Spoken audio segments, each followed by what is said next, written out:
हरे कृष्णा मित्रों, स्वागत है आपका हमारे चैनल द क्रिस्टल मार्ग पर। श्री कृष्ण का जन्म कब हुआ?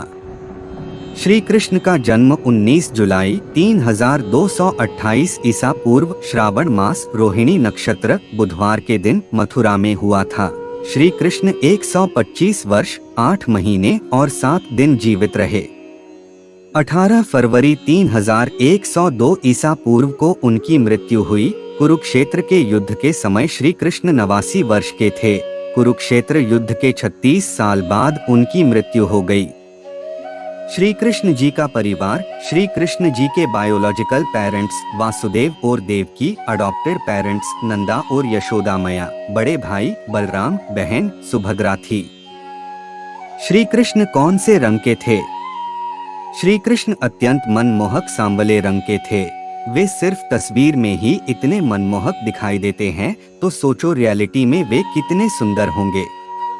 कहते हैं जब कामदेव, जो कि सुंदरता प्रदान करने वाले देवता है, जिन्हें दूसरे नाम से मदन भी कहा गया है, श्री कृष्ण को देखते हैं तो देखते ही देखते बेहोश हो जाते हैं।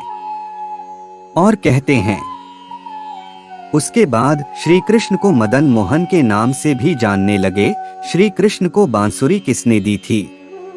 श्री कृष्ण को बांसुरी महादेव ने दी थी, और यह भी माना जाता है कि बांसुरी बजाना भी उन्होंने ही सिखाया था।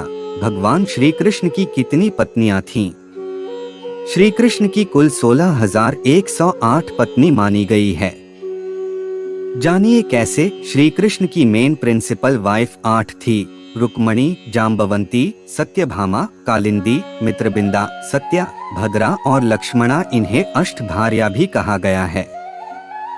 पुराणों में उल्लेख है कि एक दानव भूमासुर ने अमर होने के लिए 16,000 कन्याओं की बलि देने का निश्चय कर लिया था। श्री कृष्ण ने इन कन्याओं को कारावास से मुक्त कराया और उन्हें वापस घर भेज दिया। इस कहानी का अंत यही नहीं हुआ। जब ये कन्याएं घर पहुंची तो परिवार वालों ने चरित्र के नाम पर इन्हें अपनाने से इनकार कर दिया। तब श्री कृष्ण ने 16,100 रूपों में प्रकट होकर एक साथ उनसे विवाह रचाया था। इस विवाह के अलावा श्री कृष्ण ने कुछ प्रेम विवाह भी किए। भगवान कृष्ण के कितने पुत्र थे? माना जाता है कि श्री कृष्ण के 61,108 पुत्र और 16,108 पुत्री थी, क्योंकि उनकी प्रत्येक पत्नियों के पास 10 पुत्र और 1 पुत्री थी। श्री कृष्ण को मिले थे यह श्राप। पहला, असुर गुरु काव्य माता का श्राप। जब असुर गुरु शुक्राचार्य तीर्थ करने पाताल लोक गए थे, तब देवताओं ने अचानक असुरों पर हमला कर दिया, जिससे असुरों को बहुत आघात लगा। जिसके बाद असुर शुक्राचार्य की माता काव्य के पास पहुँचे। फिर उन्होंने अपनी विद्या से सारे देवताओं को मूर्छित कर दिया था। जब यह बात भगवान विष्णु को पता चली तो उन्होंने क्रोध में आकर अपने सुदर्शन चक्र से काव्य माता का वध कर दिया।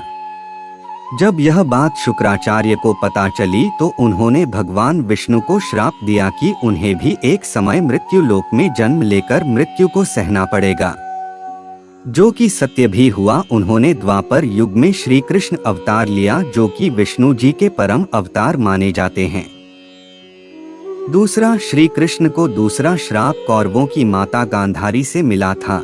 यह तो आपको सभी को पता ही होगा। जब महाभारत का युद्ध समाप्त हो गया था, गांधारी बहुत दुखी थी। उन्होंने श्री कृष्ण को कहा, आप तो भगवान हैं, आपने अपनी लीला से ये युद्ध क्यों नहीं रुकवाया? मेरे पुत्रों की मृत्यु की वजह आप ही हो, इसीलिए मैं आपको श्राप देती हूँ। जिस प्रकार मैंने अपने सभी पुत्रों और अपने साम्राज्य का अंत होते देखा, वैसे ही आपके सामने ही 36 वर्ष बाद आपके समस्त साम्राज्य का विनाश हो जाएगा। कैसे हुई कृष्ण की मृत्यु? श्री कृष्ण की मृत्यु का कारण जरा नामक एक शिकारी था। वह एक दिन वन में शिकार के लिए घूम रहा था और उसी वन में भगवान श्री कृष्ण भी विश्राम कर रहे थे। उसे दूर से कुछ ऐसा दिखाई दिया कि उसे लगा कि वह हिरण है, लेकिन वह हिरण नहीं, श्री कृष्ण के पैर का अंगूठा था, और उसने अपने तीर पर विष लगाकर कृष्ण की तरफ छोड़ दिया। वह तीर सीधा कृष्ण के पैर के अंगूठे में जा लगा। जब उस शिकारी को यह पता चला कि उसने श्री कृष्ण को तीर मार दिया है, वह तुरंत उनके पास पहुंचा और उनसे माफी मांगी। तब कृष्ण ने कहा कि तुम क्षमा मत मांगो, ये मेरे ही कर्मों का फल था। जैसे त्रेता युग में मैंने छिपकर बाली को तीर मारा था, उसी प्रकार आज तीर मुझे भी लग गया। बाली ने ही द्वापर युग में जरा नामक शिकारी के रूप में जन्म लिया।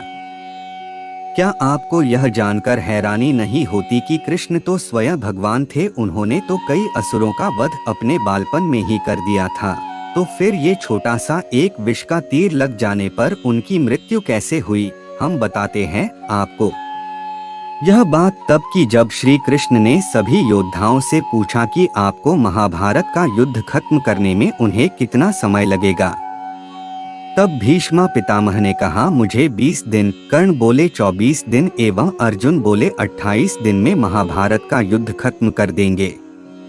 तो फिर वहां खड़े बर्बरीक ने कहा, मैं युद्ध सिर्फ एक पल में खत्म कर दूंगा। यह सुनकर श्री कृष्ण को बहुत आश्चर्य हुआ और तब कृष्ण ने पूछा कैसे। तब उन्होंने अपनी वीरता का एक छोटा सा प्रदर्शन दिखाया।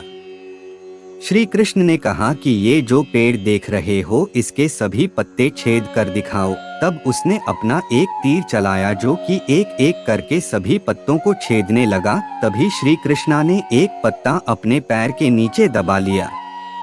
तब वह तीर कृष्ण के पैरों के पास आया। तब बर्बरीक ने कहा, प्रभु आपके पैरों के नीचे एक पत्ता दबा हुआ है, कृपया अपना पैर हटा ले। मैंने तीर को पत्ते छेदने की अनुमति दी है, आपके पैरों को नहीं। तब वह तीर कृष्ण के पैर के अंगूठे को छू गया था, जिसकी वजह से वह अंगूठा कमजोर हो गया था। जो तीर बर्बरीक के द्वारा छोड़ा गया था उसका नाम था आदि पराशक्ति अस्त्र, जो माता पार्वती और शिव के द्वारा बर्बरीक को दिए हुए 3 बाणों में से एक था। जिसके बाद वह जरा शिकारी के एक छोटे से विष लगा तीर से श्री कृष्ण की मृत्यु हो गई। जिस शिकारी ने कृष्ण को तीर मारा था, उसने भी समुद्र में विलीन होकर अपने प्राण त्याग दिए थे। तो मित्रों, आपको ये वीडियो कैसी लगी हमें कमेंट करके जरूर बताएं और वीडियो अंत तक देखने के लिए शुक्रिया।